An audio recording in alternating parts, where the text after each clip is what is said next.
You guys know I struggle for titles of podcasts more than I should, and often I end up repeating the same old podcast names because I think they're clever.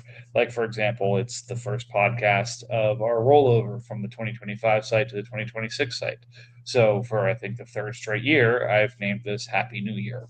Um, the podcast before we rolled over, some kind of play on end of an era, but I always want to try and get to something creative, something innovative, something we're going to talk about during the podcast. And we love the pre pod, Bill, RJ, and myself, along with anybody else who likes to join the conversation.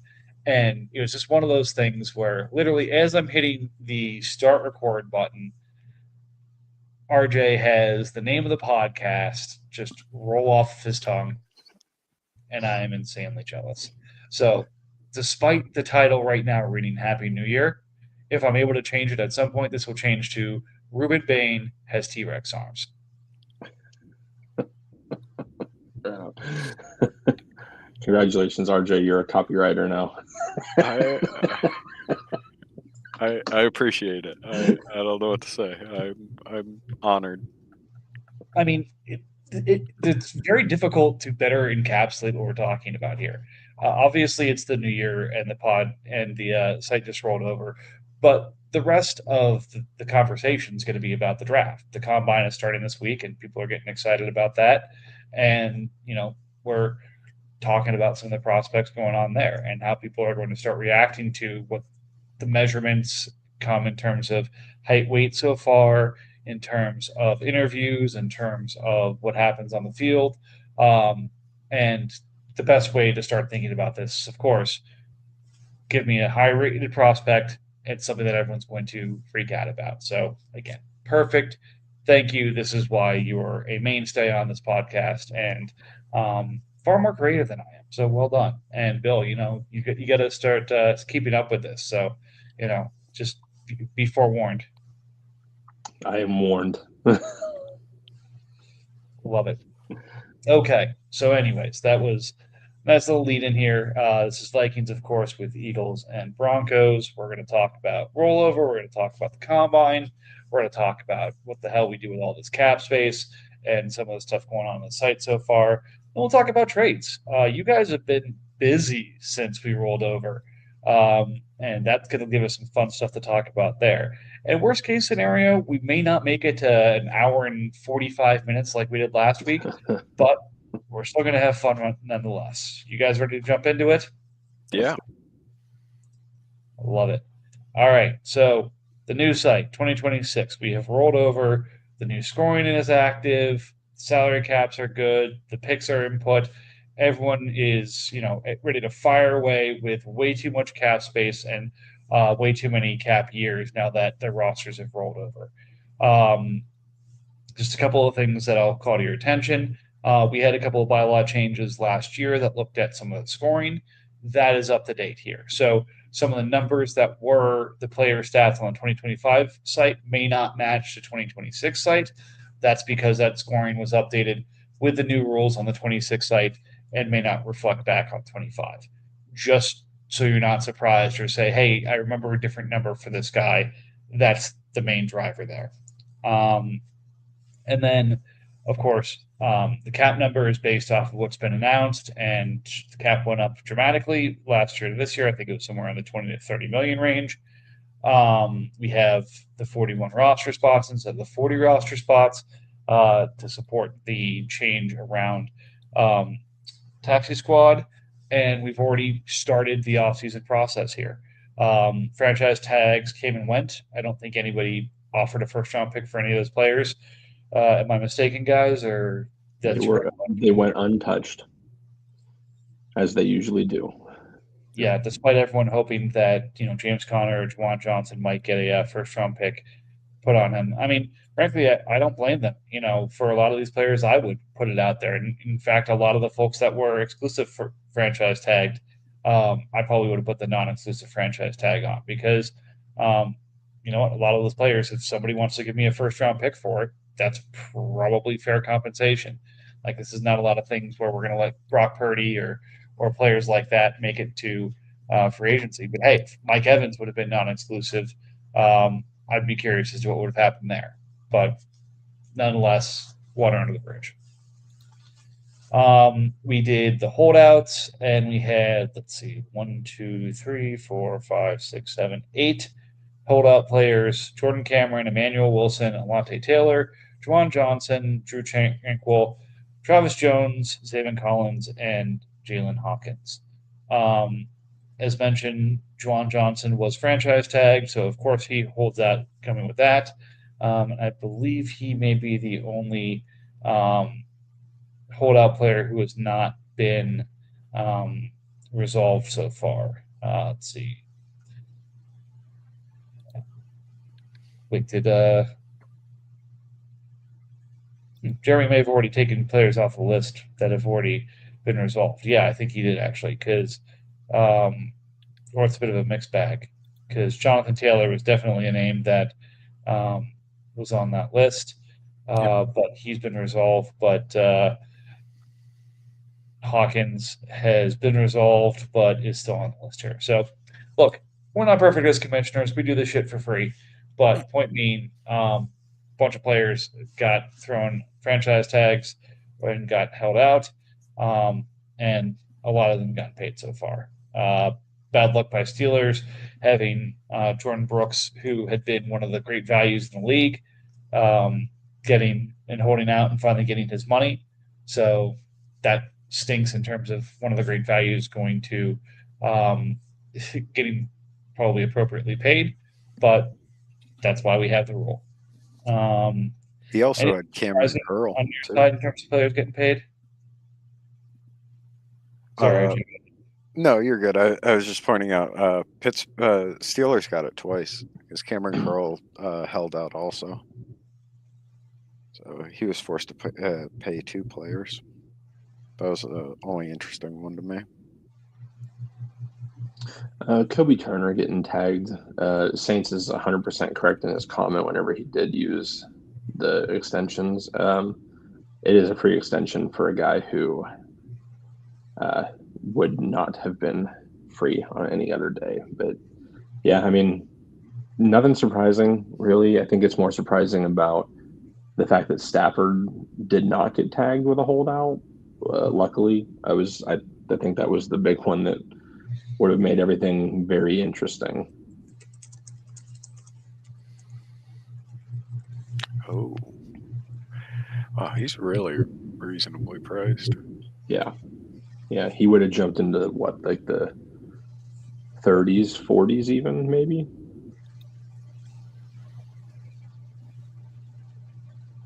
Damn. Yeah, yep. that would have been an interesting one. Bengals just keeps getting bailouts.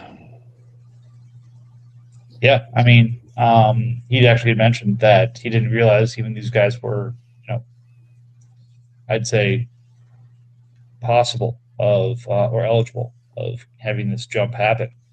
So, not being aware of it, kind of learning about it, and then not having it happen to you is about the best string of luck you can. So, between kind of everything else that's happened to Bengals at this point, if he hasn't gotten a couple scratch offs or a Powerball ticket, I'm thinking maybe he's missing the very obvious signs of enjoy sort of the string of luck he's having as much as he can and take as much advantage of it as he can. But look, it's his decision on how he wants to financially manage himself and whether he wants to be financially free because he hits the Powerball on like a $1 ticket or something like that. I don't know at this point. I won't lie though, holdouts are the one thing that I always forget about, like all the time. It's one of the many things that I'm glad Jeremy handles because I know I would somehow screw this up. But the holdouts have happened, and we are into transition tagging at this point. Oh, sorry, and 5th-year options. I'd say half the class, if not 2/3, have already been declared as 5th-year options at this point. Some players that it was a good class. Make a ton of sense. Yep, 19 folks in there have 5th-year options picked up.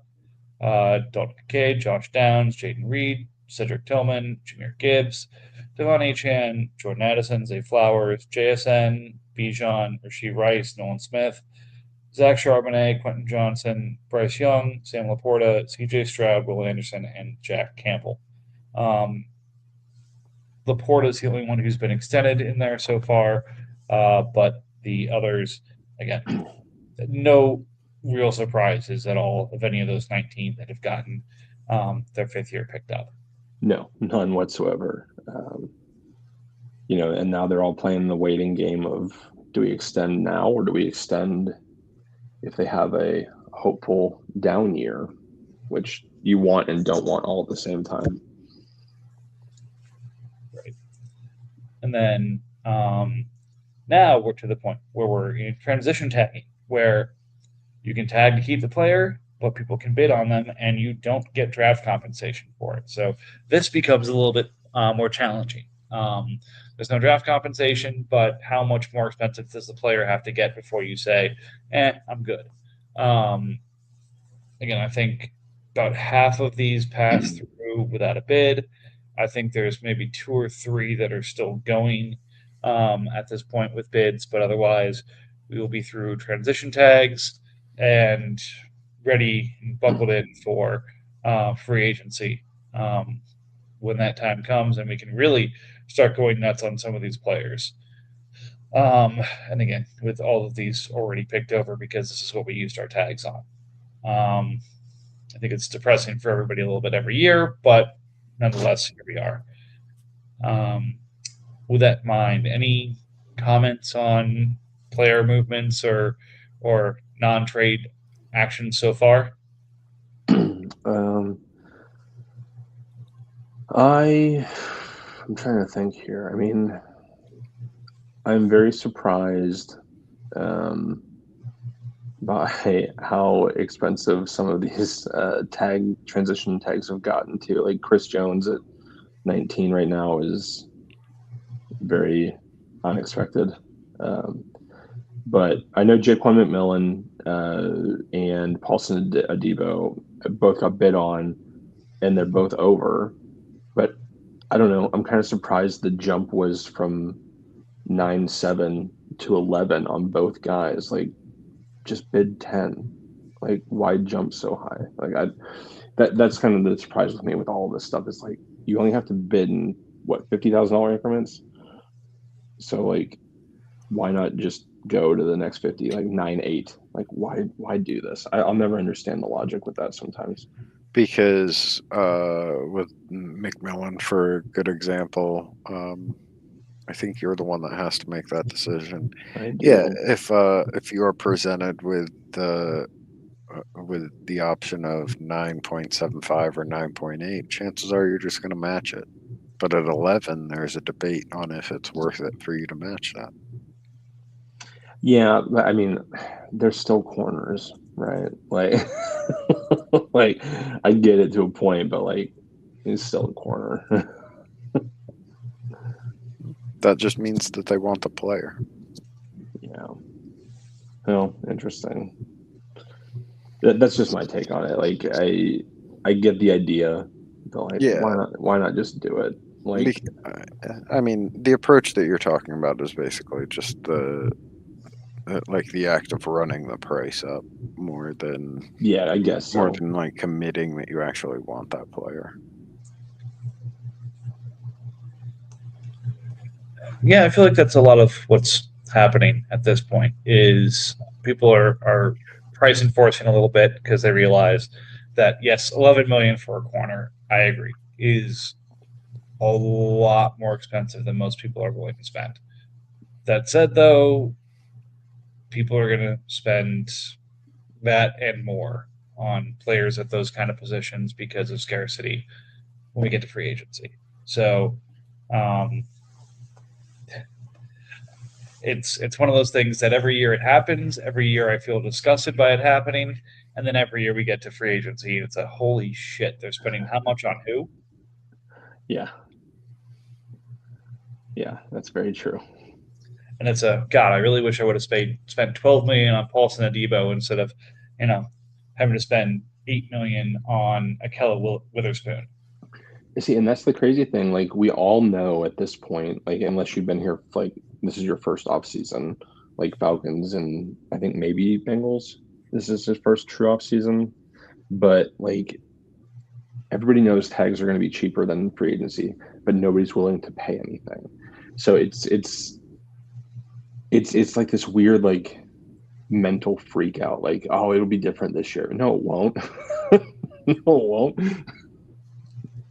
Yeah, we've done this. We know how this works, guys. Come on. Like, just pay the first.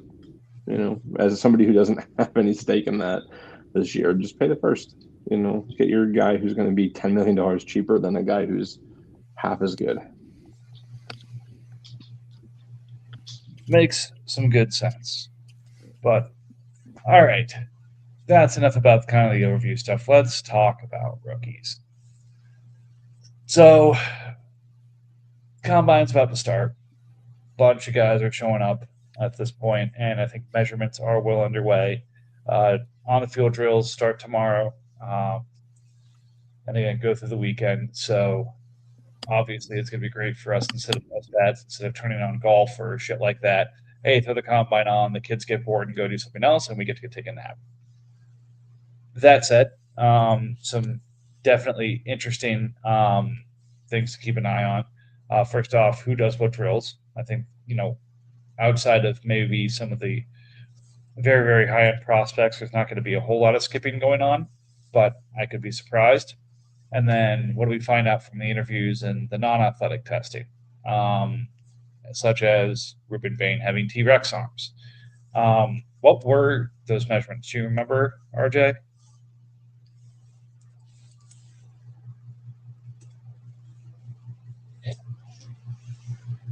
Could take that as a no. But again, we're starting to get those measurements to either validate that's what we thought or a couple of happy surprises. I think the one thing that we just always want to be mindful of during this time period is not to give credit where you've already counted for something. Like if you are talking about Casey Conception, for example, I'm expecting this motherfucker to be fast. If he runs a fast time, I'm going to say, great, that's what I expected. I'm not going to double count that he was supposed to run fast time and he ran a fast time. Boost him even higher. That said, though, plenty of opportunities for us to be wrong and plenty of opportunities for us to be like, hold on, he's 5'11", 200 pounds. I thought he was going to run a 4.5, and that's a 4.4. These are the things to be mindful of. So now that I've completely given away my playbook here, anything you guys want to add kind of high level? I mean, I haven't been paying attention much to who is and isn't doing anything. I know that Mendoza is the only quarterback not throwing that I know of. So everything is, obviously on Ty Simpson at this point to show out and prove himself again. But I know Love is running. I don't know if he's doing drills, but I know he's running the 40. And that's kind of it. Like, this is just that week that, like, if you think somebody's going to go 105, for example, they're either going to solidify that or they're going to make their stock dive horribly. And it could be at no fault of their own just because other players show out. But yeah, this is the week that you get the first part of the offseason draft pick value is going to change as of Sunday. That's yeah. And again, it's some of the stuff you just don't expect folks to participate. Like, for example, Jeremiah Love, I don't expect to run. He may. He is running. He is running? Yeah, he said he is running. I don't know what else he's doing, but he said he's running. Interesting. I would not have expected that. And probably some of the wide receivers I could see ducking out from that, like the Lemons, the Tates, the Tysons of the world, the folks who are in that conversation for potentially top 10 if everything works out. Again, feels like so many of these bigger schools that these guys lined up with or transferred to have this down pat and getting the combine time versus just doing the pro day time. Um, I guess it's different philosophies. Some people trying to get the athletic testing out of the way so they can focus on the workout, and some people just saying, "Hey, let me do it all when I'm comfortable." I don't know. Any thoughts on that, guys? I mean, for me, it's all very similar to the Senior Bowl. Like the whole point of these events is to go compete and showcase your skill against other players. I personal take, if you're not going to do something, you either need to be injured or you need to have like a Deion Sanders first run at the 40 and then just have that arrogance and be like, I'm done. But you need to go. You need to go, you need to participate. If you don't, I want to know why. Like, if you get hurt running a drill, you're going to get hurt running a drill in a week. Like, it's not fun for me to watch the combine whenever people are like, oh, I'm just not going to do it. Like, Mendoza, I get it. He has nothing to gain, but he has everything to lose. But still, like, I think about next year, whenever we have this like stacked quarterback class, supposedly, they're all going to throw, and it's going to be awesome. Like, so I don't know. It's just it's an opportunity to compete. You should go out and compete. Yep, makes good sense. RJ, what are your thoughts? I mean, I agree with that to some extent. I also don't have any issue with, like, every player should, like, whatever's most comfortable for them.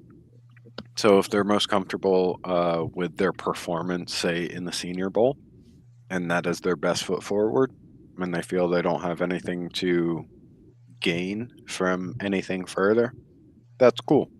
There are some people that don't feel that they put their best foot forward on film or in the Senior Bowl.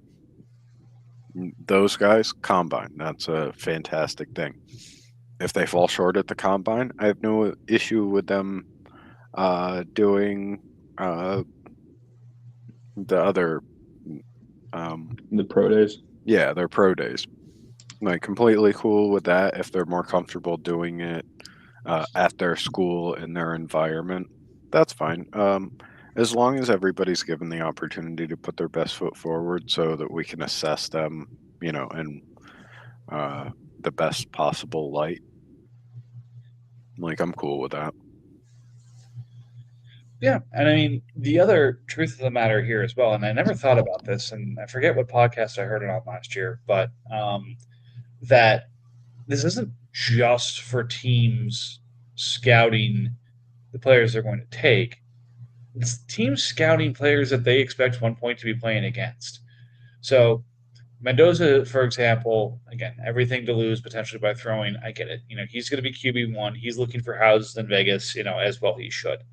Um, but if I'm looking at a receiver or some of these other quarterbacks or stuff like that, I'm looking at tendencies. I'm looking at arm strength. I'm looking at anything that I can be using here, so that if in week 8 I'm going up against Carson Beck as the quarterback for the other team here, I've at least got some tape. I've already got some stuff on him. Whereas otherwise, I'm going back to Miami and saying, what can I take from this system?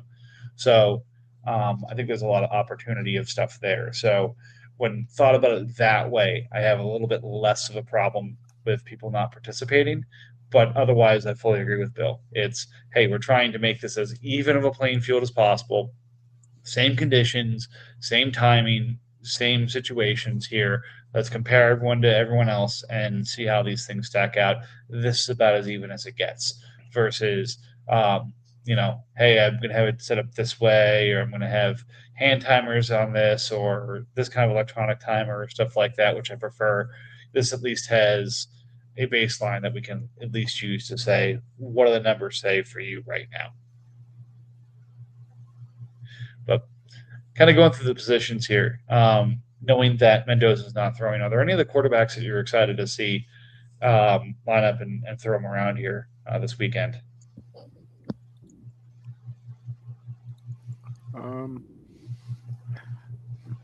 Honestly, I'm not too sure who's participating. So I've got the list pulled up here. I'll drop the link in the chat as I'm talking through it. But a couple that really jump out to me. Drew Aller from Penn State is participating. So remember, he went down mid-year last year with an injury. If he's participating, I'd be interested to see um, in what form and how and in what drills. But again, I think that's to be determined. Carson Beck obviously has a lot of time under his belt. I think he needs to be kind of crisp and showing professionalism here if he wants to kind of keep his name in the bucket for that late first, early second round consideration. Nussmeier had a disappointing year, but his season in 2024 was one that coming into the year, everyone thought he was going to have a chance to really rise. Maybe he gets himself back into sort of a third round consideration. And then a couple of the sort of off the wall.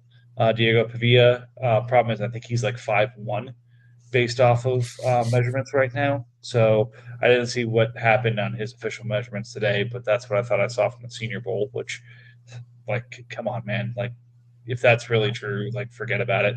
Oh, Or like Pavia's not getting drafted. Yeah. And then Cole Payton from North Dakota State is getting, I think, a lot of buzz right now. I was a big fan of Cam Miller, took him in the draft last year in the 5th round, and thought that he might be something for Vegas. Obviously, with Mendoza going there, and I think Miller's with the Vikings now behind Ewers, that ends up being a miss. But everyone remembers back to Trey Lance. And now we've got another North Dakota State quarterback that people are intrigued by in the draft. What does that potentially lead to here? Anyone else jump out to you guys? I'm like looking at a different thing than your list here. So I think that the dynamic of these two is very different. So positionally, obviously, running back is the receiver, but Jeremiah Love, by reports, is intending to run the 40 and do all on-field drills at the combine. Jordan Tyson is not doing anything. I think that sucks. I think that you're talking about potentially the wide receiver 1 and obviously the running back 1. I would love to see them both do their thing, but Tyson wants to wait for Arizona, I guess. But yeah, I mean, it just feels like you are taking one huge name out of the combine, which is already hard enough to watch because, like, it can be really boring sometimes. I mean, are we talking about every position? Some of the ones that intrigue me? Yeah, go ahead. Talk at your position. I'll be back in a minute. Yeah. So there's a handful of like fringe running backs that I think are intriguing. Emmett Johnson is intriguing to me. So I'm going to be interested to see how he performs. Jamari Taylor. Let's see, wide receivers.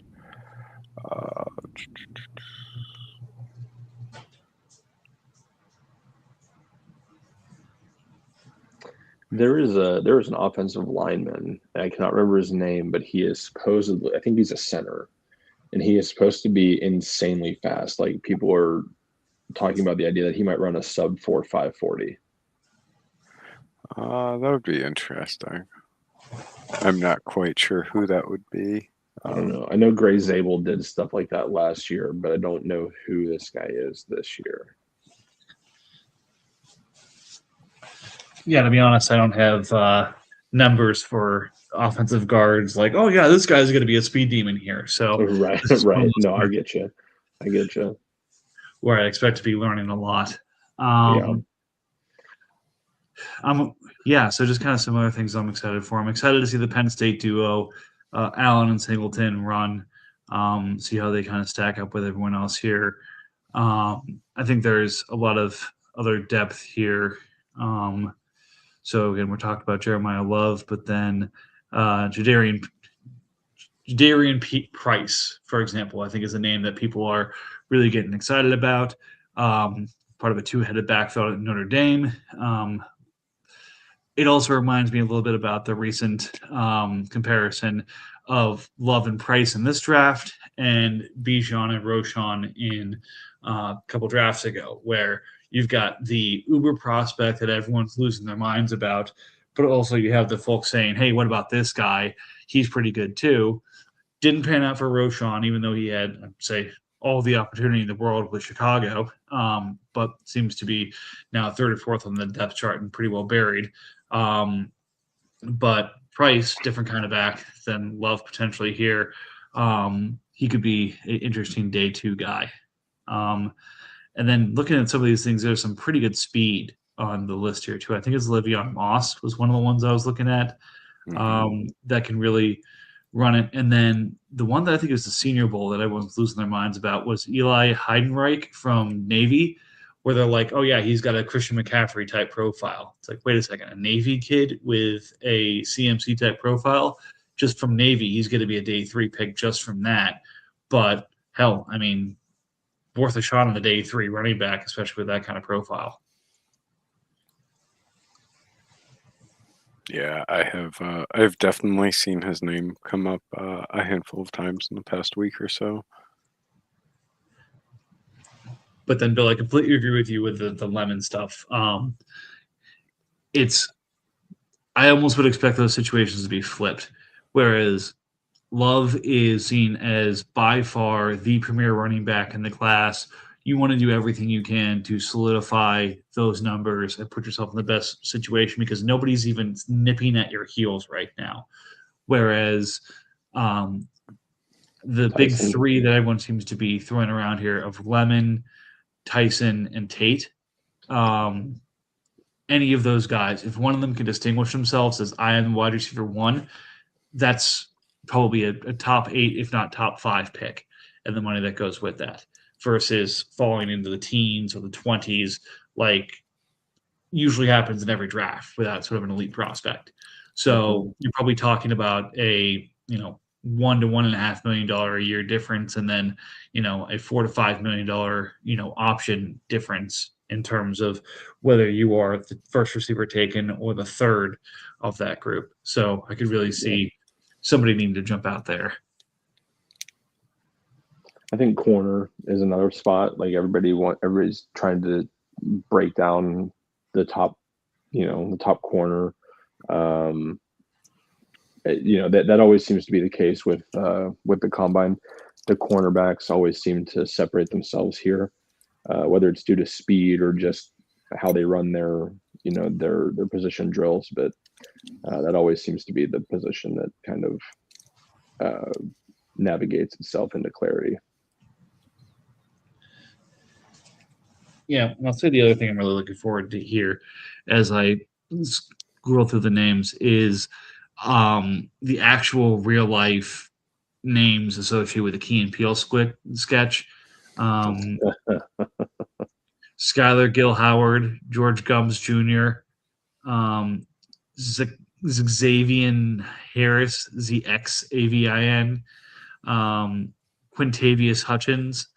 Some of these are straight out of that sketch. And actually seeing them in real life just makes me happy and takes me back to my favorite made-up player of all time for Madden, a strong safety out of USC by the name of Tremendous Johnson. I love it. And of course, we're talking about defense now, and someone's going to make the joke about Justin Jefferson, a linebacker at Alabama, being available and/or offering in some trades. I guarantee someone's going to take him in the 4th round of our draft this year, if not before, just so they can throw Justin Jefferson at people in a trade and see if somebody actually makes the Lamar Jackson type mistake. Mm-hmm. Oh, that'll be hilarious. I love it. From defensive backs, not Taco, but Tacario. Like, again, the naming prospect there. Hey, Taco, no, that's really not, prestigious enough. We need to somehow spice up taco. How about taqueria? Perfect.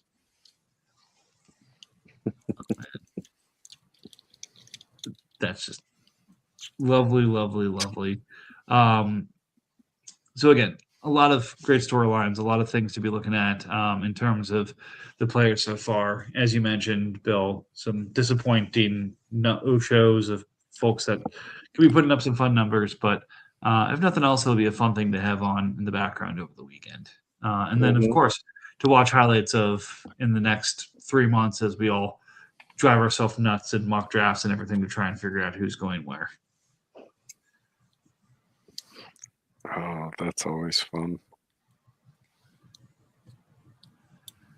All right. So, speaking of draft picks, let's move over to everyone's favorite content here, which is, of course, we just rolled over. Everyone's got cap space. Everyone's got cap years to do these things now. Now the big trades that everyone's been trying to make for the last 2 months but couldn't because they've been trying to do it from a straitjacket. They've got a little bit of flexibility to do these things. So people came out and they came out swinging so far.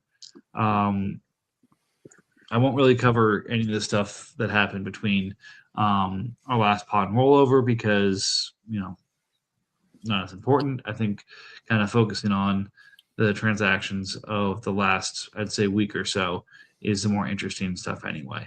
So 13 transactions and a 14th that got processed actually during the podcast here because we did some pre-pod fun instead of just some post-pod. Not saying it won't be post-pod, but, we work at all hours of the day here. Kicking things off was maybe the biggest trade that's happened so far this year, but yeah, I'll tell you what, Jeremy does not like to rebuild. And when he's rebuilding, he does not wait long to make his move. So he spent all of last year trading cap space and cap dumps and other things for picks and, selling off his team for picks and stuff like that just to sit there and make a move like this. So 104, the 404, 413, 426, 504, 510, 520, 528, 531, Jeremy's 27 first, and the Bears 27 first to the Giants for Isaiah Davis, Breece Hall, Tucker Kraft, Micah Parsons, 407, and the Atlanta 27 third.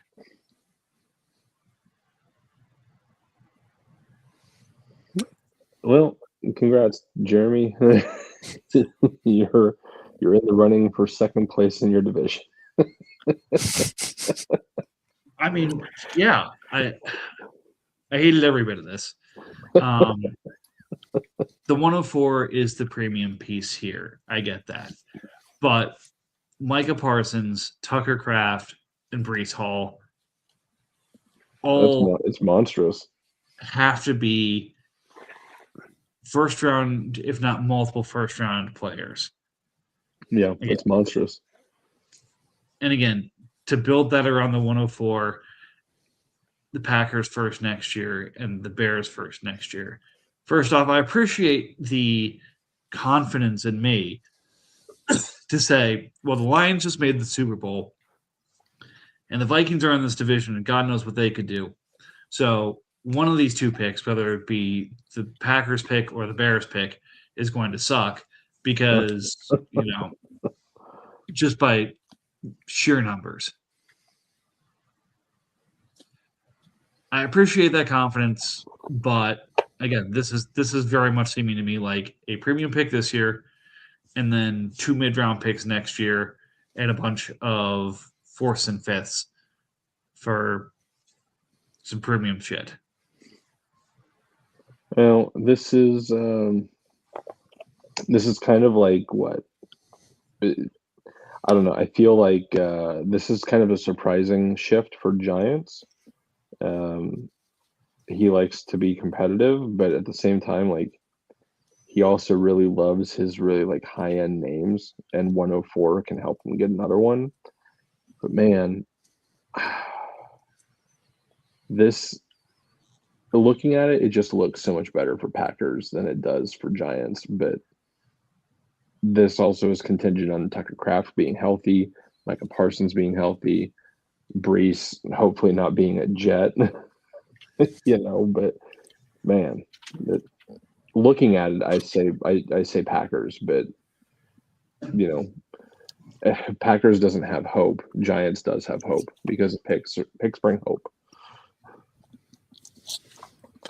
Yeah, I mean, I think we're all drawn to those names. They're quality players. And to some extent, I do agree that, you look at it and he might have been able to get more if he breaks down all of these players individually. Why is my... Yeah, I do agree. Micah probably brings in 2 picks. Brees probably brings in 2 picks, and then you probably get a first for Kraft. So maybe end up with 5, but they might not be as optimal as the 104. So I do try to take that into consideration. I really do like this for Packers. But I think if Giants hits on whoever they take at 104, this can easily balance out to where it might be really close to being in his favor. And the other truth of the matter here is, you guys made a comment about something like this earlier, and I'm just gonna, leverage it here. We've all done this enough times that we kind of understand how people approach the offseason. Giants goes for the big names. Always does, because he takes those big names during this time period and trades them for draft picks. He then puts himself in a position to get some of those premium names, who he will then flip for premium names who maybe aren't as popular right now, but then have the opportunity to jump back. He will then ride those premium names from that to a playoff appearance and maybe more, and then dump those names into draft picks next year. And by doing so, consistently saves young, consistently has high valued assets, and consistently, gets involved in these things. So again, this is what he does and how he does it. So I'm not surprised to see it. And he's been successful enough that he keeps doing it. So whether he makes the pick at 104 or trades the pick for something else, a lot of options here. Very true. All right. Just the 104 in that trade would be wow. And again, there's probably some shame on me for not getting to some kind of emergency podcast over the last couple of days, but you know what? I had shit going on. Anyways, not long after this, 18 minutes to be exact, Bears and Bengals get together and say, hold my beer. Bengals trading Aaron Jones, Trey McBride, and Darian Porter for TJ Hawkinson and the 107.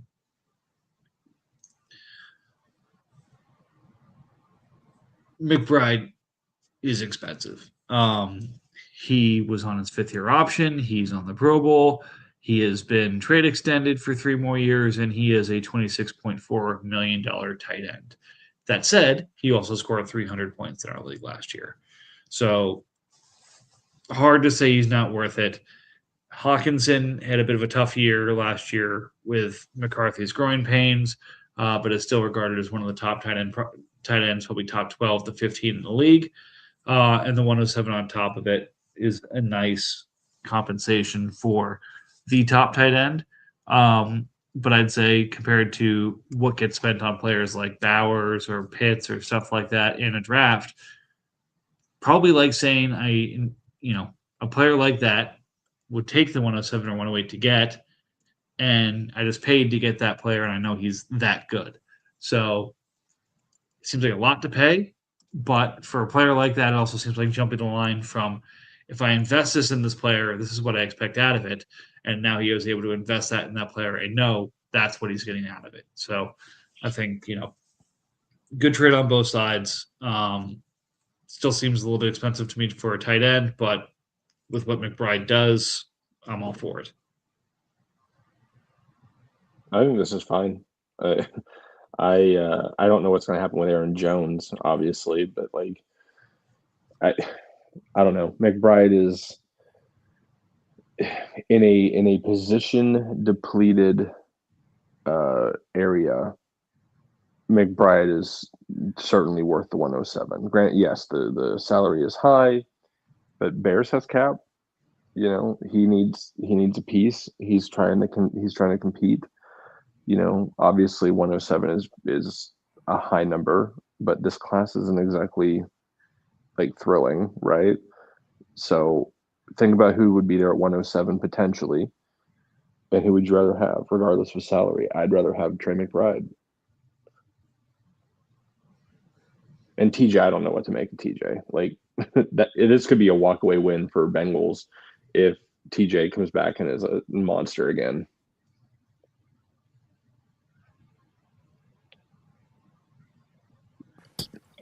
It's definitely possible, but we'll have to see. I question if he'll come back to form. Right. So I do too. So to me, this kind of signals like, well, if Sadiq is there at 7, is Bengals going to take him, or is he going to figure out a different option? But is this the move that potentially keeps Bengals from repeating this year? And that's how I'm kind of looking at it right now, like as of this point in time. Well, again,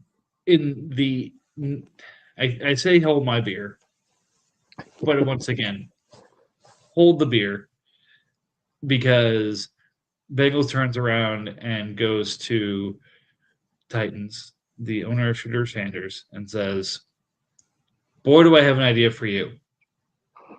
You let me move up 2 picks, and I'll give you Dylan Gabriel, Roschon Johnson, Cam Johnson to help with that quarterback room and some toss-ins. Go get Deshaun Watson for relatively cheap from the Broncos, and you've got the Cleveland quarterback room right now."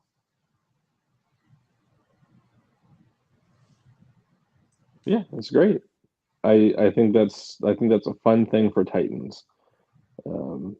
I personally would not want the Browns quarterback room, hence why I made the move to a certain extent. But yeah, I think that's a fun little thing.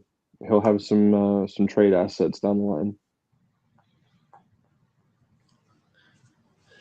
I mean, at the end of the day, going from 5 to 7 probably isn't the end of the world.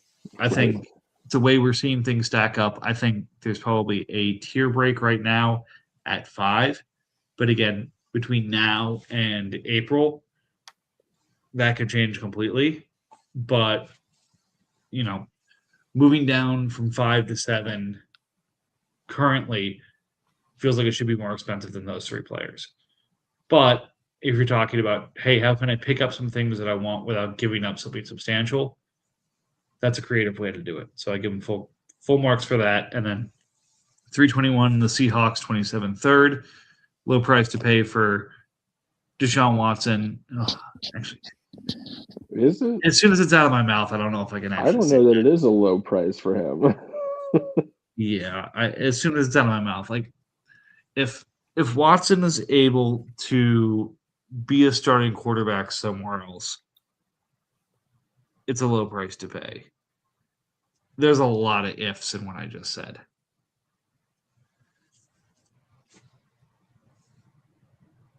I agree. I do agree. Yeah. He doesn't play a lot of football anymore.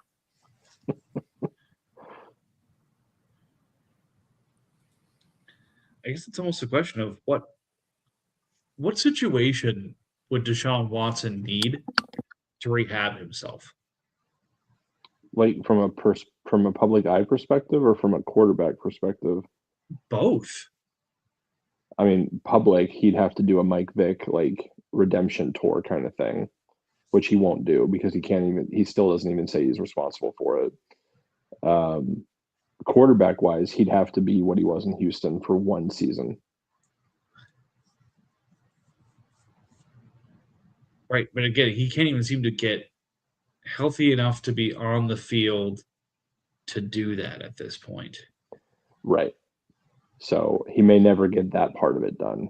But if I'm him, I personally care more about the PR side of it, but I'm not him and he doesn't care. But still, again, potential Pro Bowl quarterback at less than $1 million a year, age 30. He could still have a career on the backside, but Oh, for sure. For sure. Part of me wonders if the risk of that deal is more on me or more on Titans for taking him on in the first place. okay. Bill, it's more on Titans. You know it's more on Titans. Well, I said part of me because the idea that he plays and plays well enough to get a job again at that contract is always a thought. All right. It's upsetting me that we spent this much time talking about Deshaun Watson, and it's my own damn fault. Darius Slayton for New England's third in 27 and Tampa's fourth in 27. Goose is at it already, picking up cheaper players that kind of fill out what he's trying to do. Is Slayton still a Giant? Mm-hmm. Okay, I wasn't sure, so I didn't know what to make of this whenever I saw it, and I did not bother to look up what his contract situation was. Darius Slayton is perpetually worth a third-round pick, so paying anything more than that can't get behind, but it seems fine either way. Tampa's fourth, in addition to it, is kind of like, yeah, he's worth a third, and he paid 302. Right. Or 3.02. I'm not saying the 302, but you know what I mean. Mm-hmm.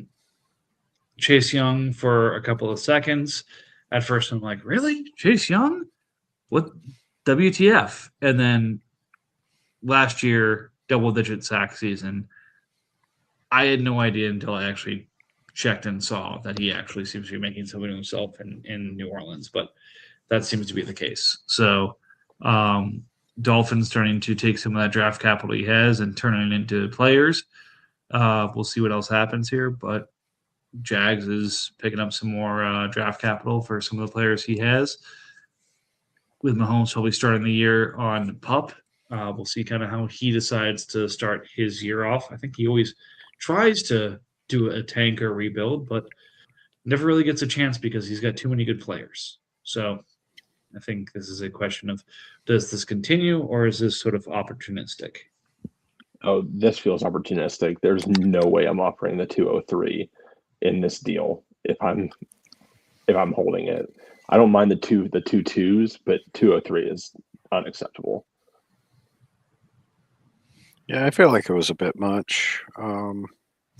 But I also don't hate it from Dolphins' perspective, who just has this overabundance. He's got to move them anyway.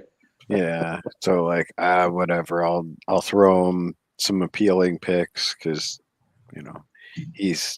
he has plenty other picks, and in that same sense, like even though he isn't the Chase Young that originally came into the league as far as production wise, he's still a good player in the NFL, and I'm sure his production next year is going to be better than the 2 second-round picks. Long term, probably not, but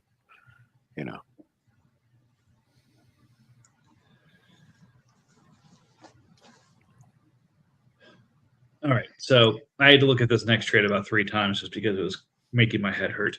Not because of the trade itself, but just trying to reconcile this. So the trade before this, Cowboys gives up Darius Slayton for the New England third in 27 and the Tampa fourth in 27. The next day, Cowboys gives up the New England third in 27 for Michael Jackson from the Chiefs. So Chiefs gives it away to get a receiver he wants. and gives up a corner to get it right back. So at the end of this, it was Darius Slayton for a corner and a fourth. He must have got Jackson's glove. Well, I think, again, the intent was trying to trade extend Jackson before the the holdout calculation. I can't remember if he came up as part of that. Wasn't this the guy who got deleted off the message board because Yeah. Jeremy gave bad information or something? Yeah, so there was and we're working that out from a commission side of things right now in terms of how we kind of adjust the rules going forward to prevent this from happening again. But this is something that led to that. So again, I won't dwell on it right now. We'll talk more about kind of what the decision was next week. But that's what led to sort of that concern. 427 for Josh Metellus. Bengals wanted a fourth for him, got a fourth for him. All right, Giants at it again, trying to pick up those picks. Trey Harris, I think mid to back end of the first wide receiver last year that had flashes but didn't really break out.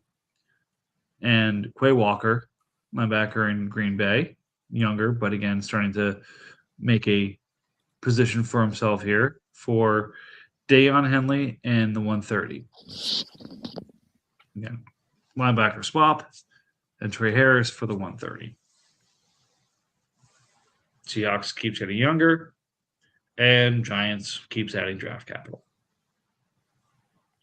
Speaking of draft capital, 3 4th-round picks this year for his third rounder back from the Saints in 27. Good for you. Giants trading two corners, high level draft capital last couple of years. Andrew Phillips and Max Hairston to the Chiefs for the Panthers third and the Cardinals third. So Chiefs trades away corners to get third round picks. Chiefs trade third round picks to get corners. A lot of really exciting stuff happening these days. I like Maxwell Hairston, but I don't think very highly of this trade. I do too. And I probably tried to get him about 7 times last year. I just never succeeded. So whenever I see those players change teams, it, makes me a little sad because I didn't get him. But at the same time, he's going to Goose, which means because I've said I liked him, I'm going to have 3 offers in my inbox before doing the podcast. Yeah, that was this is the type of one where I'm like, all right, cool. I wouldn't have paid that, so I'm cool. I don't think much of it. I'm just like, yeah, it's more than I would have paid. We move on. I think it's one of those two where Hairston was probably about a third when he was taken. He gets a third for him here. So has he done anything to raise his value? Maybe, but he's a corner, so it's hard for it to go much higher than this. Did he do anything to lose value? Not really. So this feels right.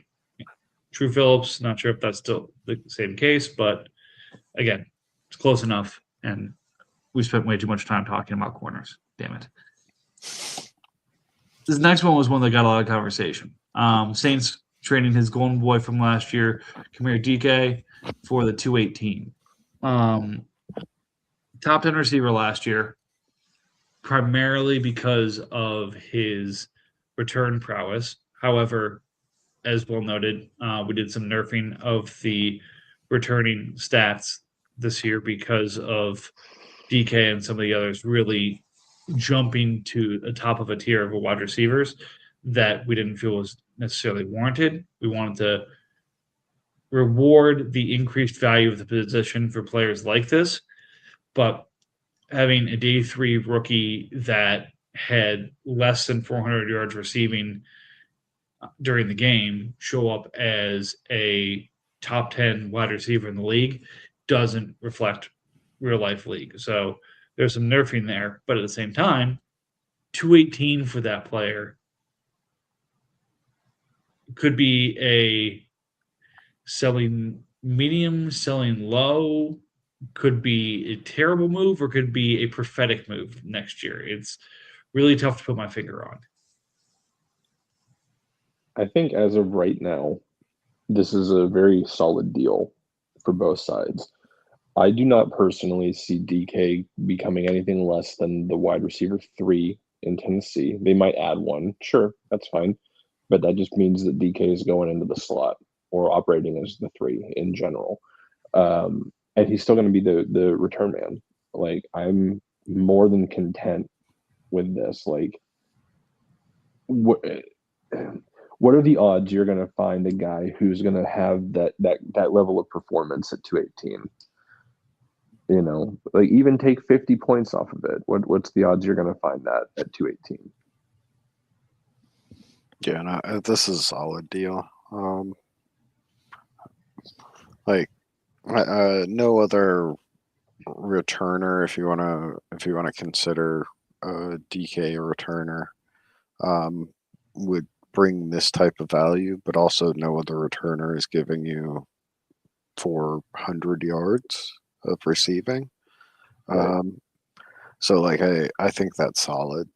Like, I fully expect him to take a step forward in the passing game, continue his return production, and probably maintain that like fringe top 10 wide receiver in our league.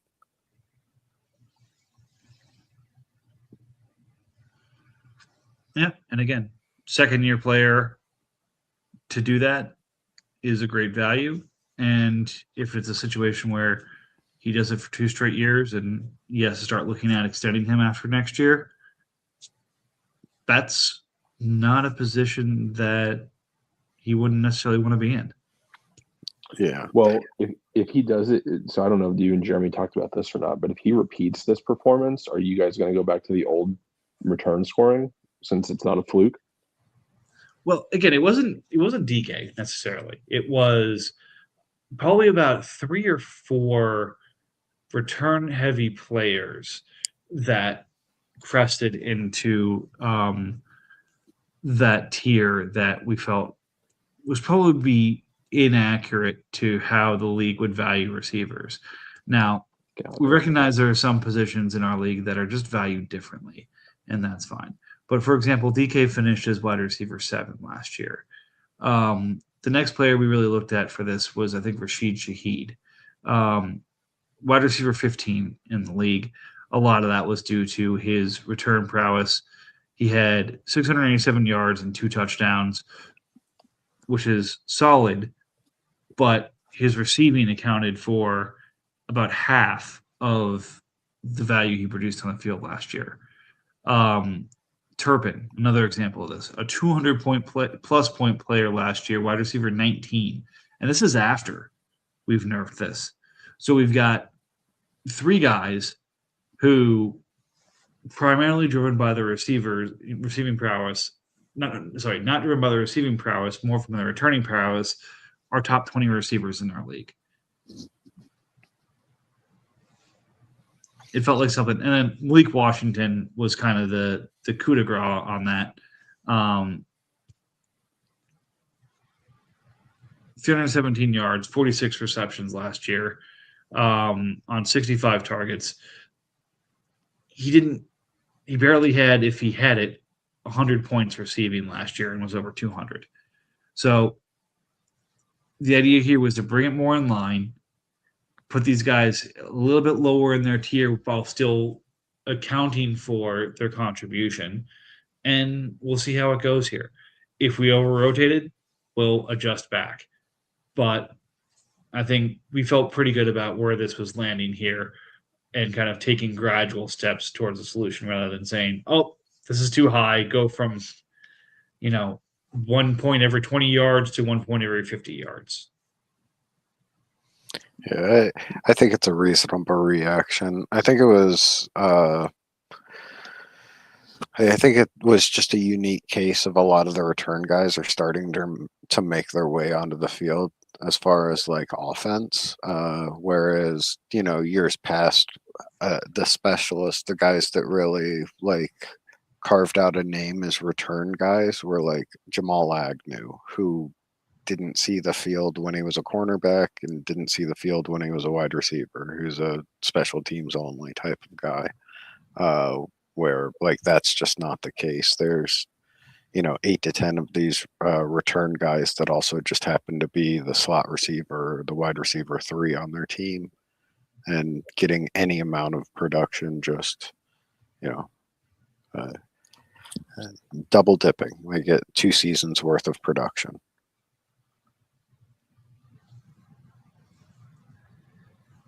Absolutely. All right. Moving right along.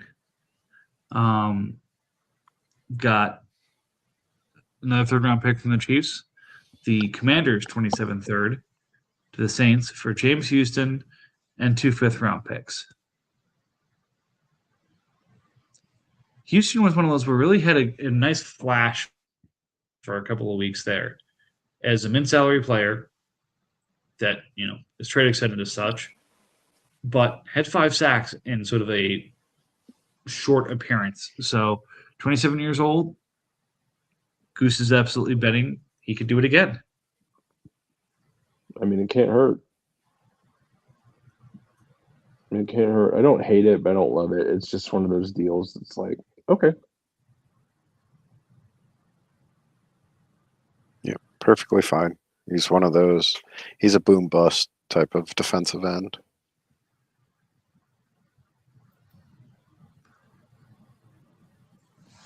Yep.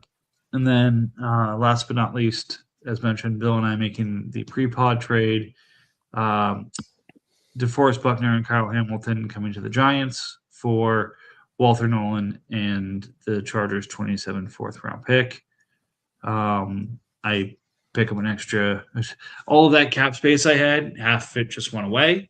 And Bill picks up another highly regarded prospect who flashed in a short period of time last year, who may miss some time this year. So something that he can continue to build around that helps him make the picks he has for 27 even better. Yeah, I've been thinking about this since we finalized it. I'm like, yeah, Nolan has a chance to be pretty monstrous. And, if he can have a career like Buckner, that's fine with me. That's more than fine with me. The hardest part of this was Hamilton, like losing a guy, positional regardless. Like, I know he's a safety, but whatever. I don't care that he's a safety. He plays 92% of the snaps in a season. Like, that's hard to give up. But I mean, I'm fine with it. I think that Nolan more than meets the criteria of what I was looking for Hamilton after thinking about it here, and yeah, I'm good with it. All right, trades that have happened so far, 14. I can only imagine what's getting brewed up there so far. So we had a longer than usual pod last week. We're back to about normal, a little over an hour this week. Time to get into the post pod. You guys have draft picks. You guys have cap space. You guys have cap years. Let's make some more fun happen here. It's Wednesday, so we're probably not getting another pod in before end of the week here. But, if we get some fun excitement here, we could find ourselves in a double dip situation next week. So we'll let the fun begin with the post-pod antics here. I actually have seen viewership jump. We were at kind of 1 viewer consistently through the pod, and now in the closing moments, we peaked at 4, and now we're back down to 3. So the excitement is there. The energy is there. They're ready to get to the post-pod here. So without further ado, let's make some bad decisions.